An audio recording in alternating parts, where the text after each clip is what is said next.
사람은 만남이 있고 헤어짐이 있습니다. 만남이 행복할 때 헤어짐은 예상하기 힘들고 예상하고 싶지 않은 일입니다. 또는 헤어짐의 때를 알고 있다 하더라도 그때는 다른 이가 정하는 것이 아니라 내가 정하고 싶어 합니다. 내가 준비되었을 때, 내가 헤어짐의 슬픔을 받아들일 준비가 되었을 때 헤어져야 한다면 그때 헤어지자 싶습니다. 하지만 수많은 나들은 합일점을 찾지 못하고 결국 헤어짐은 사람을 아프게 합니다. 사람은 누구나 죽습니다. 이걸 모르는 사람은 없습니다. 어린아이들도 압니다. 그러나 그것을 안다는 것과 그것을 실감하며 가까이에 두고 사는 것은 다른 이야기입니다. 마찬가지로 우리는 십자가를 압니다. 하나님을 압니다. 부활을 알고 그분의 핏값으로 세워진 교회를 압니다. 그러나 십자가 사건을 깊이 실감하며 살지는 못합니다. 시공간의 한계가 분명히 있기 때문일 겁니다. 십자가는 과거의 처형 방법일 뿐 오늘날까지 이어지는 방법은 아니기 때문일 겁니다. 부활도 그렇지 않을까요? 우리는 부활을 알지만 실감하지 못합니다. 눈에 보이지 않는 하나님을 알지만 매번 잘 느끼면서 살지는 못합니다. 어쩌면 사랑도 그렇지 않겠습니까? 우리는 사랑을 알고 나름대로 사랑을 하고 있지만 그 사랑을 정말 실감하며 살지는 못하는 것 같습니다. 우리는 나름대로 잘 살아가고 있지만 분명히 답을 알아서 살아가는 건 아닙니다. 우리가 하는 일이 하나님의 뜻인지도 우리는 잘 모릅니다. 어쩌다가 이 일을 하고 있는지, 이 일을 언제까지 할 수 있을지 사실은 잘 모릅니다. 사랑한다 생각하여서 결혼을 했고 아이를 낳고 잘 살고 있지만 이 역시 어쩌다 이렇게 되었는지 사실은 잘 모릅니다. 그리고 이 사랑이 언제까지 이어질지 우리는 잘 모릅니다. 언제일지 모르지만 우리는 그렇게 살아갑니다. 만나고 사랑하고 헤어지고 그리고 또 사랑하고 살아갑니다. 죽음은 사람들이 잘 아는 단어이지만 막상 직면하면 늘 사람을 힘들게 합니다. 힘들지 않은 죽음은 세상에 없습니다. 다시 볼 수 없다. 헤어짐을 받아들인다는 건 생각보다 어렵습니다. 아니, 생각에도 어렵습니다. 요한복음에 등장하는 예수님의 마지막 기적 이야기가 나사로 이야기입니다. 나사로가 병에 걸렸다는 소식을 나사로의 동생들인 마르다와 마리아가 예수님이 계신 곳에 사람을 보내어 알려드립니다. 예수님은 고민합니다.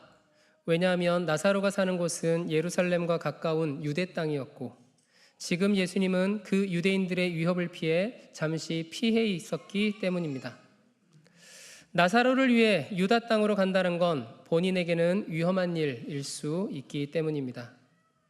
그러나 주님은 나사로를 살리기 위해 유다 땅으로 갑니다.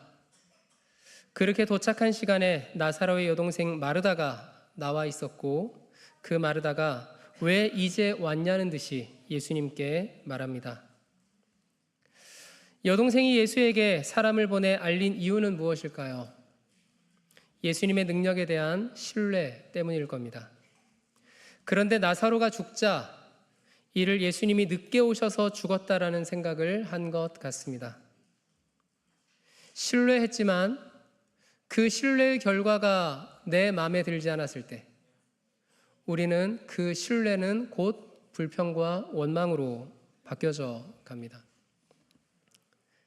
그것은 슬픔의 표현입니다. 지금 헤어지기는 너무 아쉽다는, 나는 아직 헤어질 준비가 되지 않았다는 그것이 마르다의 마음이었을 겁니다. 그러나 결국 어떻게 됩니까? 나사로는 살아납니다.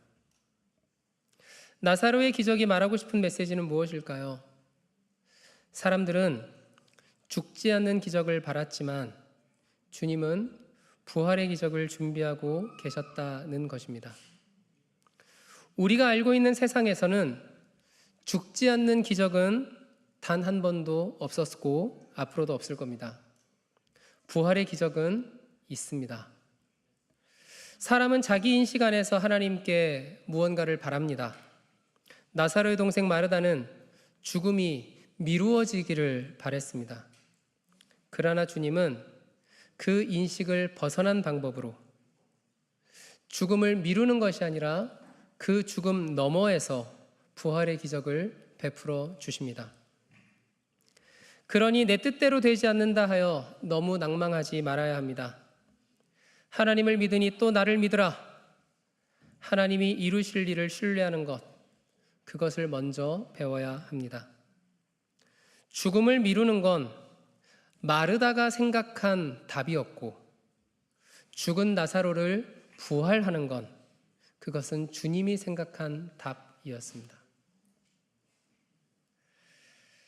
나사로가 살아난 것을 보았으니 이제 그곳에 있는 사람은 모두 예수를 믿었을 것 같습니다. 맞죠? 그쵸? 그런데 어떻습니까? 그런 일은 벌어지지 않았습니다. 어떤 사람들은 예수를 믿었지만 몇몇 사람들은 바리새인들에게 가서 예수의 일을 고자질합니다. 그리고 예수님을 위험에 처하게 만듭니다. 요한복음에서 예수님의 기적 이야기는 바로 여기에서 끝이 납니다. 오늘날에도 많은 사람들이 예수님의 살아계신 기적을 본다면 나 예수 잘 믿을 수 있겠다라고 생각하는 사람들이 참 많습니다. 저는 생각합니다. 성경을 보아도 그렇지 않았고 제가 목회를 하면서 만난 사람들을 보아도 그렇지 않았습니다. 기적은 우리로 하여금 예수를 믿게 하는 동기는 될 수 있으나 예수를 믿게 하는 것은 미약한 것이었습니다. 1장부터 12장까지 예수님의 기적 이야기가 등장합니다. 다양한 사람들을 예수님이 만납니다. 가나의 혼인잔치, 왕의 신하, 38년 된 아팠던 사람, 배고픈 5,000명의 사람들, 날 때부터 앞을 보지 못한 사람, 나사로, 그리고 예수님의 제자들은 1장에서 부름을 받았으니 이 모든 기적을 다 보았을 것입니다. 더욱이 제자들은 남들은 보지 못한 예수님이 물 위를 걷는 기적까지 보았습니다. 그러나 예수님의 기적 사역은 그다지 성공적이지 않았습니다. 요한복음 12장 37절은 이렇게 말을 하지요. 예수께서 그렇게 많은 표징을 그들 앞에 행하셨으나 그들은 예수를 믿지 아니하였다. 1장에서 12장까지 요한이 기록하는 3년 동안의 예수님의 사역 방법은 수많은 사람들에게 들어가 그들에게 기적을 행하는 것이었습니다.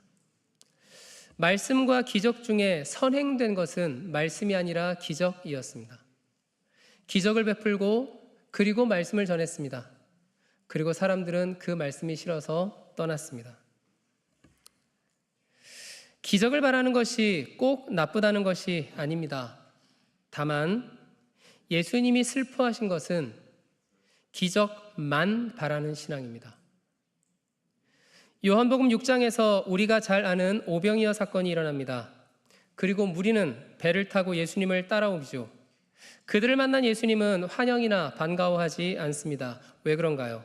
그들은 말씀이신 예수를 보러 온 것이 아니라 예수가 행하는 기적에만 관심이 있었기 때문에 그렇습니다. 오늘 제목과 함께 생각해 보겠습니다. 눈에 보이는 기적을 바라는 건 내가 생각하는 답을 찾고자 하는 것과 같다고 생각합니다. 배고플 때 정답은 뭡니까? 배고플 때 정답은 뭐예요? 빵이잖아요, 그죠? 목마를 때 정답은 뭐예요? 물이죠. 이제 어려운 질문입니다. 아플 때 정답은 뭐예요? 똑똑한데?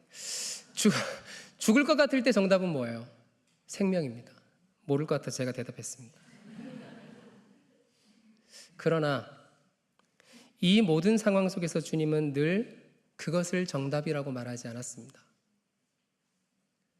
주님께서 늘 말했던 정답은 믿음이었습니다. 그들이 바라는 정답을 주면서도 이것이 정답은 아니라고, 정답은 믿음이라고 그렇게 말했습니다. 어떤 이들은 물었습니다. 우리가 어떻게 하여 하나님의 일을 하오리이까? 그 말을 바꾸면 이렇습니다. 무엇이 하나님의 일을 하는 것입니까? 요한복음의 예수님은 정답만을 위해 자신을 찾아오는 사람들에게 이렇게 말합니다. 믿는 게 하나님의 일이다. 요한복음 3장의 니고데모도 그랬습니다. 어떻게 해야 합니까? 거듭나야 한다. 그들이 말하는 답을 그대로 말해주지 않았습니다. 믿는 것이, 그것이 하나님의 일입니다. 눈에 보이는 정답을 바라며 찾아온 사람들에게 기적을 행하시던 예수님은 이제 13장부터 기적을 행하지 않기로 마음먹으신 것 같습니다. 수많은 무리들을 찾아다니시던 예수님은 이제 제자들과의 마지막 시간을 보내기로 마음먹으신 것 같습니다. 1장에서 12장까지의 시간이 3년이라면 13장부터 19장까지의 시간은 단 하루 만에 일어난 일입니다. 그 중에서 13장부터 17장까지는 예수님이 잡히시기 전날 밤, 그날 밤 마지막 식사 자리에서 일어난 일, 대화, 예수님의 기도 장면입니다. 일이라 함은 제자들의 발을 씻겨주는 것이고, 대화라 함은 본인이 제자들을 떠날 것이다라는 말에 대한 대화이고, 기도라 함은 자신이 떠난 뒤 남겨질 그 제자들을 위해 하나님 아버지께 드리는 기도입니다. 예수님은 자신의 마지막 날밤 3년간 함께한 제자들과 시간을 보냅니다. 그리고 그들에게 말합니다. 식사 도중 제자들의 발을 씻기고 난 뒤였습니다. 발을 씻기고 난 뒤 다시 시작된 식사, 그리고 그 식사 도중이었습니다. 갑자기 너희 중에 한 사람이 나를 팔 것이다. 이게 갑자기 무슨 말입니까? 예수님이 팔린다라는 것, 예수님이 제자를 떠난다라는 겁니다.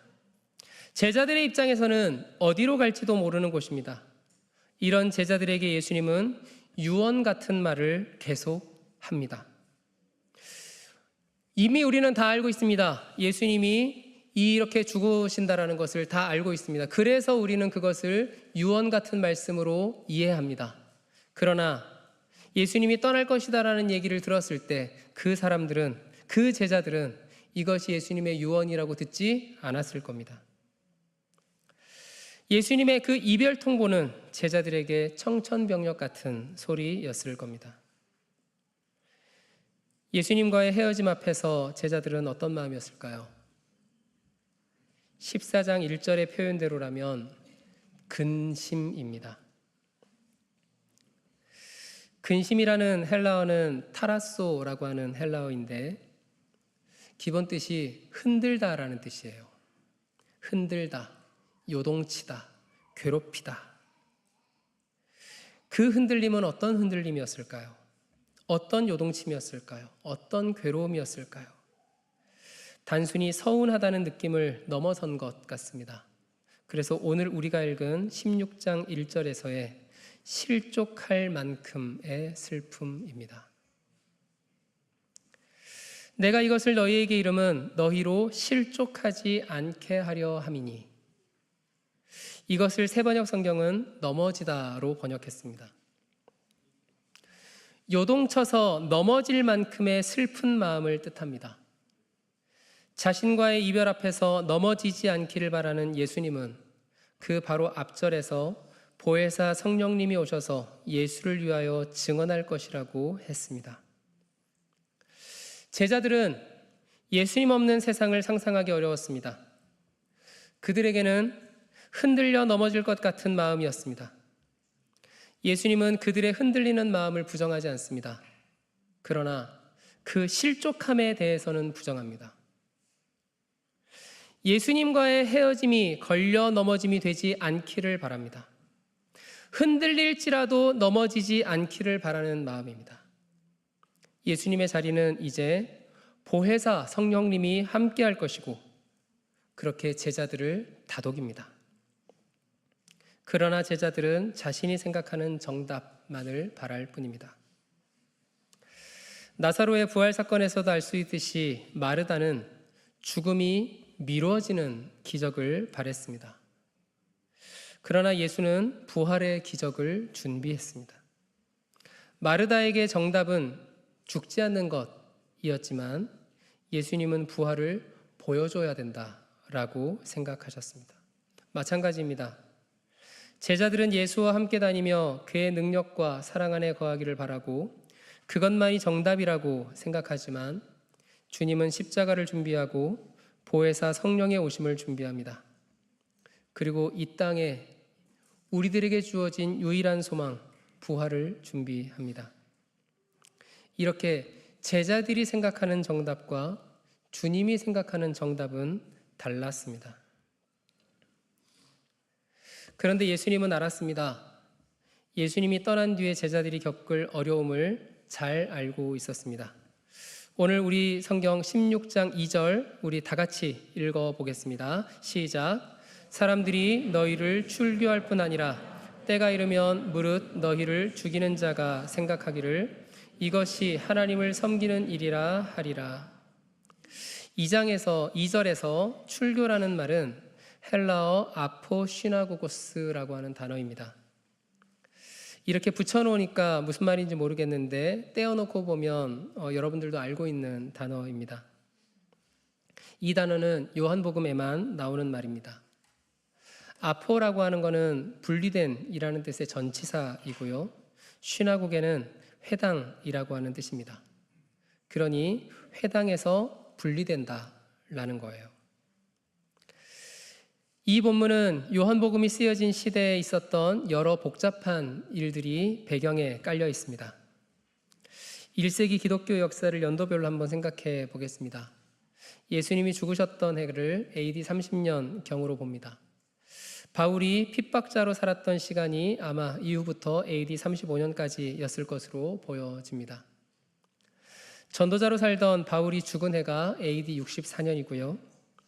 예루살렘 성전이 로마에 의해서 무너진 해는 AD 70년입니다. 그리고 폭군이었던 로마의 황제 도미티아누스가 기독교인들을 밖에 했었던 때가 AD 81년 이후이고요. 기독교인들이 제국으로부터 박해를 당하던 때 요한의 공동체가 회당에서 쫓겨났던 해, 그 해가 AD 90년입니다. AD 90년에 유대인들이 이른바 얌리아 회의라고 하는 것을 열었는데 그 자리에서 점점 부흥하고 있는, 점점 늘어나고 있는 기독교인들을 유대인들이 어떻게 처리해야 되는가가 논의 주제였습니다. 그 결과 회당 예배 시간에 예수를 믿는 사람들을 향한 저주문을 읽기로 합니다. 그 저주문의 문장은 다음과 같습니다. 배교자들에게는 소망이 없게 하시고 교만의 왕국을 우리 시대에 뿌리 뽑으소서. 나사렛 사람들과 이단자들이 순식간에 멸망하게 하소서. 그들이 생명책에서 지워지게 하시고 의인들과 함께 기록되지 않게 하소서. 이런 문구로 회당에서 예배를 드리니 유대인 출신 그리스도인들은 회당에서 함께 예배를 드리며 그리스도인으로서의 정체성을 이어나가고 있었는데 그들은 더 이상 그 회당에서 예배 드릴 수 없게 된 겁니다. 그리고 나서 몇 년이 지나자 요한의 공동체 리더였던 사도 요한이 AD 99년에 죽습니다. 예수님이 죽고 유대인들은 회당에서 쫓겨나고 공동체의 리더였던 요한도 죽었을 때 이 공동체 안에서 살아오던 사람들은 갈등과 분열을 겪게 됩니다. 이렇게 요한복음이 쓰여졌을 때 요한의 공동체는 가장 급박한 위기의 시간들이었습니다. 요한복음 16장 2절은 그때 복음서가 쓰여졌다라고 하는 것을 잘 보여줍니다. 예수님이 요한복음 15장에서 한 말씀이 기억이 나지요. 나는 포도나무고 너희는 가지라. 그가 내 안에 내가 그 안에 거하면 사람이 열매를 많이 맺나니 나를 떠나서는 너희가 아무것도 할 수 없음이라. 예수님은 알고 있었습니다. 자기가 떠난 뒤에 이 공동체가 닥칠 위기를 잘 알고 있었습니다. 그래서 미리 말합니다. 나는 포도나무고 너희는 가지다. 나를 떠나서는 아무것도 아니다. 그러니 나를 떠나지 말아라. 그 속에서 자신을 떠나지 않고 붙어 있기를 바라셨던 예수님의 마음이었습니다. 예수님이 돌아가신 뒤 이들의 공동체는 70년도 되지 않아서 엄청난 변화와 어려움에 직면해 있습니다. 요한의 공동체는 예수님의 제자들이 대부분 그랬던 것처럼 유대인 출신 그리스도인이었습니다. 그들의 리더는 사도 요한으로 알려져 있습니다. 이제 그 리더도 죽음을 맞이했습니다. 그 리더는 예수님을 직접 본 마지막 사도였습니다. 이제 예수를 눈으로 본 사도들은 모두 죽었습니다. 유대교에서 쫓겨난 요한의 공동체 사람들은 또다시 분열을 겪었을 것입니다. 그들은 유대인으로 살 것이냐, 그리스도인으로 살 것이냐 결정해야 될 때가 왔습니다. 완벽한 유대인으로 살 것인가, 완벽한 그리스도인으로 살 것인가, 그 사이에서 그들은 갈등했습니다. 외부에서는 제국의 핍박이 들어오고 내부에서는 공동체의 분열이 시작됩니다. 그래서 요한복음은 제자들에게 서로 사랑할 것을 부탁합니다. 내가 너희를 사랑한 것 같이 너희도 서로 사랑하여라. 요한이 전한 이 사랑은 달콤한 사랑이 아니었습니다. 사랑할 수도 있고 사랑 안 할 수도 있는 그런 선택적인 낭만적인 사랑이 아니었습니다. 사랑하지 않으면 공동체가 겪고 있는 이 위기를 극복하지 못할 것이라는 필연적인 사랑이었고 간절한 사랑이었고 눈물의 사랑이었습니다. 서로 사랑해서 제발 공동체를 떠나지 말아라 라고 하는 호소였습니다. 위기와 어려움 속에서 넘어지지 말아라 라고 하는 부탁이었습니다. 예수 뒤에 어떤 사람이 요한 공동체의 리더가 되는 것이 아니라 보혜사 성령이 오셔서 예수의 말씀을 다시 증언할 것이니 보혜사 성령과 함께 제자인 너희도 예수의 말씀을 증언하라 라고 하는 명령이었습니다. 증언이라고 하는 말은 원어에서 순교라고 하는 말과 그 어근을 같이 합니다. 당시 예수를 증언하는 일은 죽음을 각오한 일이었음을 나타냅니다. 왜 예수 믿는 사람들을 죽이기까지 했을까 싶지요. 그런데 성경은 그 이유를 정치적으로 분석하지도 않고 경제적으로 사회적으로 분석하지도 않습니다. 단지 그들이 이런 일을 할 것은 아버지와 나를 알지 못함이라. 다만 그들이 믿는 자들을 죽이고 쫓아내는 이유는 하나님과 예수를 모르기 때문이다. 이렇게 딱 한마디만 합니다. 잘 알아서 예수를 죽이는 것이 아니라, 잘 알아서 예수 믿는 사람들을 핍박하는 것이 아니라 몰라서 죽인다는 겁니다. 예수를 알면 생명을 위하여 일할 것인데 예수를 몰라서 생명을 사라지게 만드는 죽음을 만들고 있다는 것입니다. 이는 제자들에게 묻고 있는 것 같아요. 너는 하나님과 예수를 모르느냐? 너는 하나님과 예수를 모르느냐? 너는 예수를 모르느냐? 3년 동안 함께한 제자들은 예수를 모른다고 말할 수가 없는 겁니다. 차마 예수를 모른다고 말하기가 어려운 겁니다. 그러면 그는 증언자가 되는 거예요. 그러면 그는 증인이 되는 겁니다. 증인이 된다라는 건 죽음을 각오한다는 거예요. 순교자가 된다는 것입니다. 요한의 공동체 사람들은 위기였습니다. 성전은 무너졌고 기독교인들을 향한 박해는 심해졌습니다. 자신의 뿌리와도 같았던 유대교 회당에서 쫓겨났어요. 예수님을 만난 마지막 제자가 죽었습니다. 요한의 공동체는 이제 그들이 생각했던, 그들이 꿈꿨던, 그들이 기대했던 그 정답을 모두 잃어버렸습니다. 죽음 앞에서 사람들은 위기를 맞습니다. 두려움 때문입니다. 이 죽음이 정말 아무것도 아닌 죽음이면 어떡하지 싶은 허무함 때문입니다. 나의 죽음이 이 땅에서 내가 짊어지고 살아야 할 모든 책임을 져버릴 만큼 대단한 걸까라고 하는 생각 때문입니다. 이 질문 앞에서 자유로운 사람은 한 사람도 저는 없다고 생각합니다. 오늘 4절을 봅니다. 오직 너희에게 이 말을 한 것은 너희로 그때를 당하면 내가 너희에게 말한 이것을 기억나게 하려 함이요. 그때를 당한다라고 하는 말은 오늘 본문에서는 출교와 죽음과 박해의 시간을 말합니다. 위기의 시간을 보내고 있는 사람들은 예수님을 다시 기억해야 합니다. 출교와 죽음, 박해라는 위기의 순간에 보혜사 성령은 제자들로 하여금 다시 기억나게 할 것이다. 기억이 예수를 모른 척하지 않게 하고 기억이 하나님 안에서의 생명을 얻게 할 것이다. 신앙의 본질은 정답을 쫓는 것이 아닌 것 같습니다. 예수님의 사랑과 믿음을 쫓는 것, 그것이 먼저이지 정답을 쫓는 것이 아닌 것 같습니다. 위기의 순간에, 어려운 순간에 무엇을 기억하느냐가 저는 신앙생활의 중요한 관건인 것 같습니다. 어려운 순간에 세상적인 합리성이 주님에 대한 기억보다 이기면 어떻게 되겠습니까? 예수의 은혜를 누렸으나 증인이 되지 못하는 거죠.